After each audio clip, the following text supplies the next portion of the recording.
Well, we start the hour right here in Kenya, where more details have been emerging after security agencies reportedly foiled a planned biological attack in the country. A man and his wife and another woman were arrested. They were allegedly planning to use anthrax in the attack. Now, rewards have been issued for at least 2 other suspects in the matter.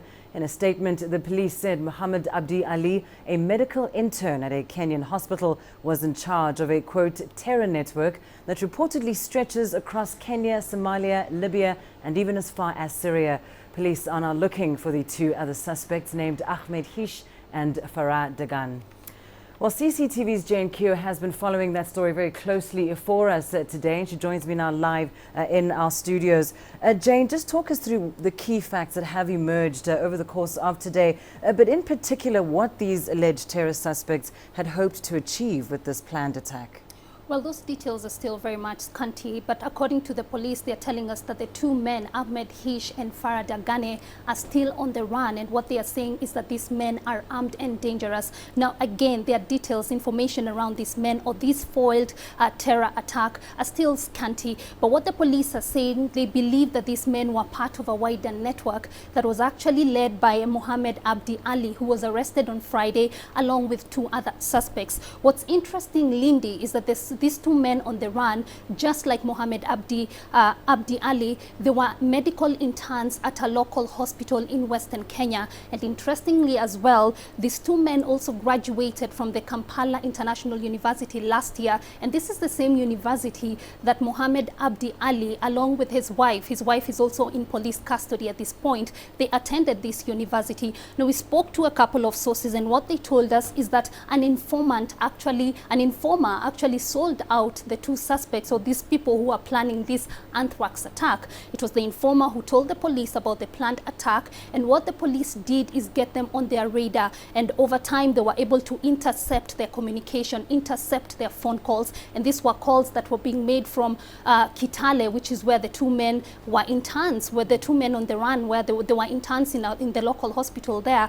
The calls were going also to Kampala and as far as Libya. Now, what's also interesting, and perhaps questions that are being raised, is because about 2 weeks ago, Kenya's Interior Minister, that's Joseph Kaiseri, along with the Health Minister, they were able to tour the KEMRI, that's the Kenya Medical Research Institute. At the time, KEMRI is a facility where medical research, it's a facility where there's medical research. And at the time, the ministers were saying that they're touring the facility just to access the security arrangements, just to see if there's perhaps need for an upscale of security in the area. But also all this is happening at a time when human rights activists are actually doubting this information the police is giving, and they are saying that the terror plot is just an excuse that the police are using, and this is because they actually reported these doctors were missing long before these arrests were made. Let's assume, though, that this is not some kind of fabricated story. And I think what might be most particularly worrying is the fact that, as you say, there are 2 still suspects that are missing, armed and dangerous, and that are apparently linked to very powerful terror networks. At this point, what are the likely consequences for Kenya as this investigation continues?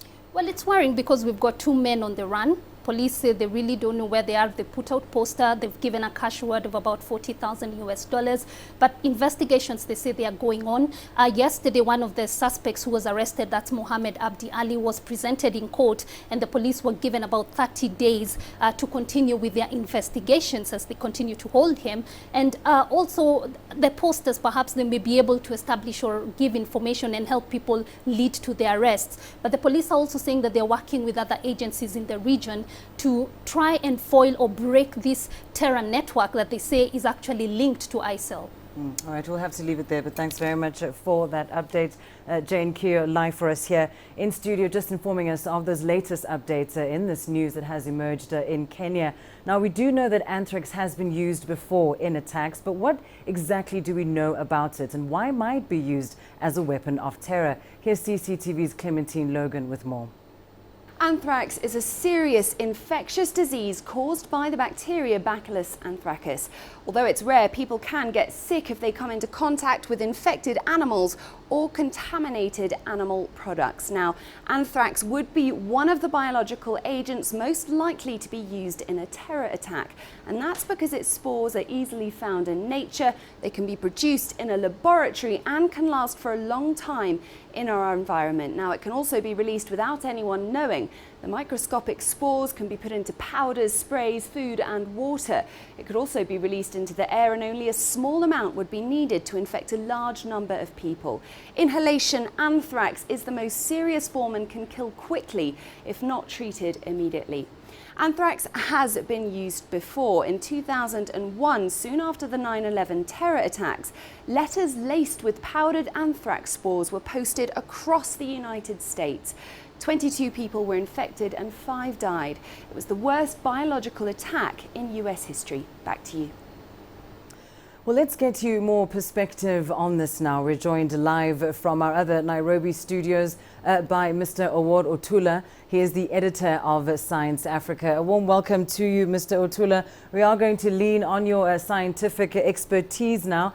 For the benefits of our viewers, just explain to us exactly what anthrax does once it's ingested into the body. What are the symptoms, and how could one possibly assist someone who has ingested or somehow come into contact with the substance?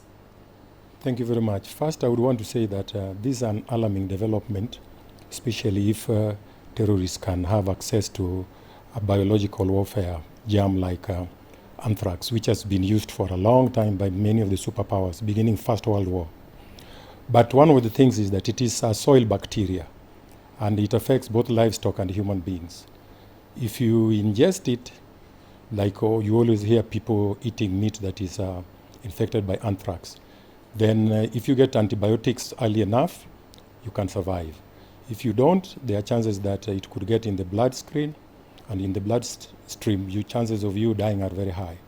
Equally, the spores of this bacteria, which is very important in areas when it is used as a germ warfare weapon, then if you inhale it in terms of spores, then it goes to the lungs, then it may cause meningitis, which will be the inflammation of, as doctors would say, of the brain and the spinal cord. It also ends in death if it's not treated. I can also say that sometimes it can affect the skin, also through the skin. It can also reach the body through the skin. However, yes, in terms of where we are now, common antibiotics can treat it. There are antibiotics that can treat it if you go to the doctors in time. But what I want to say, in Kenya, this is not the first time we are hearing case of anthrax. In 2001, if many of you in the media can remember, there was an alarm about a doctor who received letters, envelope from the US, which had spores of anthrax. And this was developed by and sent to people by a US biological weapon expert, who later on, when he was found out, he actually committed suicide. Now, Mr. Otula, let me just come in there for a moment. As you've explained, it is clearly a very, very dangerous substance. One has to wonder then, what are its legal uses, or at least how would, in this instance, how would medical interns gain access to anthrax in Kenya? Well, one of the things that is emerging nowadays is that germ warfare is always seen as the poor man's or the weak nation's nuclear weapon, in that some of the processes can be conducted in labs, which I doubt whether these young people had access to labs. Chances that maybe they got spores from somewhere, or it was sent to them from somewhere, but that probability we have to wait to see, because it's not easy to handle as such. But if in the US they were posting powder or envelopes with this anthrax bacteria to even members of Congress, and even in Kenya, it is alleged it was sent to one doctor in Kenya. So we have to wait and see where investigations will lead. But the most important thing is now that our security forces are facing a major challenge. Already they will have to begin employing people, and already I think they have, people with the high qualifications in biomedical sciences to help in this kind of situation, because the world has changed. And I would also add that this is not going to be the end of it. The chaos that and the war that is evolved in the Middle East will be here for a long time, several decades. It's not going to disappear overnight. And you can see it is mutating to more and more sophisticated claims. So, Well, as you say there, Mr. Otulo, the world indeed has changed. We'll have to leave it there for now, but thank you for your input on this discussion on the use of anthrax as a method of terror warfare.